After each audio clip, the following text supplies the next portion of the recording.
Hello, my dearest friends. I'm Beatrix Potter, and today I'm delighted to share with you the story of a rather mischievous little rabbit named Peter. As we venture into Mr. McGregor's garden, let's keep our ears and eyes open for any hint of trouble, but most of all, let's enjoy the adventure. Welcome to the Tale of Peter Rabbit. The Tale of Peter Rabbit by Beatrix Potter. Once upon a time there were 4 little rabbits, and their names were Flopsy, Mopsy, Cottontail, and Peter. They lived with their mother in a sandbank, underneath the root of a very big fir tree. "Now, my dears," said old Mrs. Rabbit one morning, "you may go into the fields or down the lane, but don't go into Mr. McGregor's garden. Your father had an accident there. He was put in a pie by Mrs. McGregor. Now run along and don't get into mischief. I am going out." Then old Mrs. Rabbit took a basket and her umbrella and went through the wood to the baker's. She bought a loaf of brown bread and 5 currant buns. Flopsy, Mopsy and Cottontail, who were good little bunnies, went down the lane to gather blackberries. But Peter, who was very naughty, ran straight away to Mr. McGregor's garden and squeezed under the gate. First he ate some lettuces and some French beans, and then he ate some radishes, and then, feeling rather sick, he went to look for some parsley.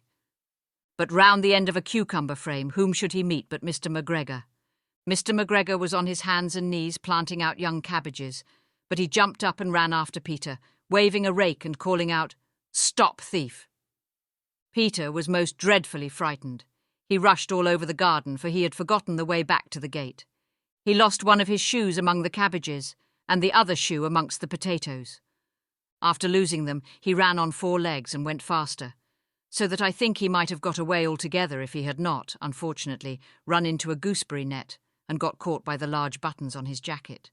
It was a blue jacket with brass buttons, quite new.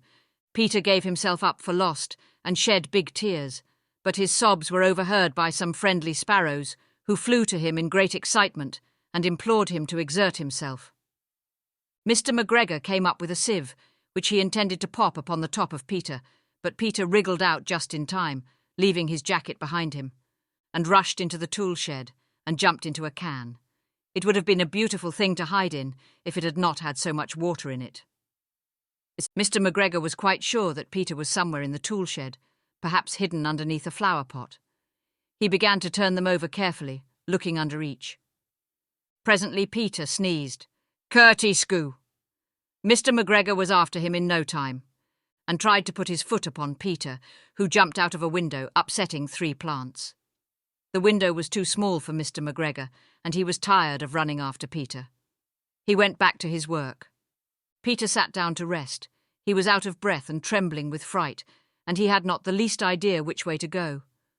Also, he was very damp with sitting in that can. After a time he began to wander about, going lippity, lippity, not very fast, and looking all around. He found a door in a wall, but it was locked, and there was no room for a fat little rabbit to squeeze underneath. An old mouse was running in and out over the stone doorstep, carrying peas and beans to her family in the wood. Peter asked her the way to the gate, but she had such a large pea in her mouth that she could not answer. She only shook her head at him. Peter began to cry. Then he tried to find his way straight across the garden, but he became more and more puzzled. Presently he came to a pond where Mr. McGregor filled his water cans. A white cat was staring at some goldfish. She sat very, very still, but now and then the tip of her tail twitched as if it were alive. Peter thought it best to go away without speaking to her. He had heard about cats from his cousin, little Benjamin Bunny. He went back towards the tool shed, but suddenly, quite close to him, he heard the noise of a hoe, scr-rich, scratch, scratch, scritch.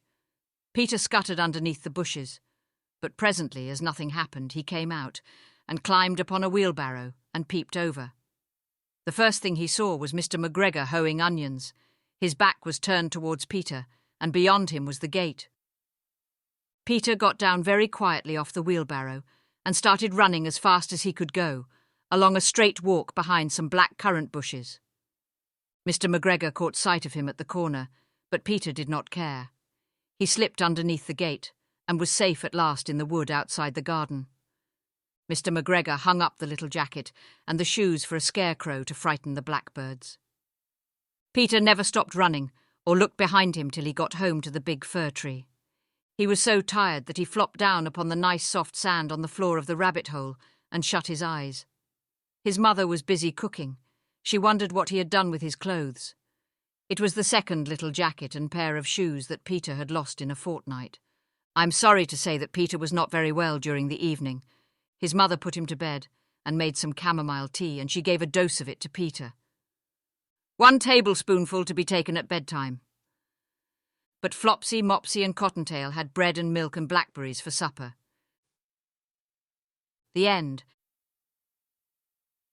If you enjoyed listening, be sure to like this video and subscribe to our channel for more magical stories.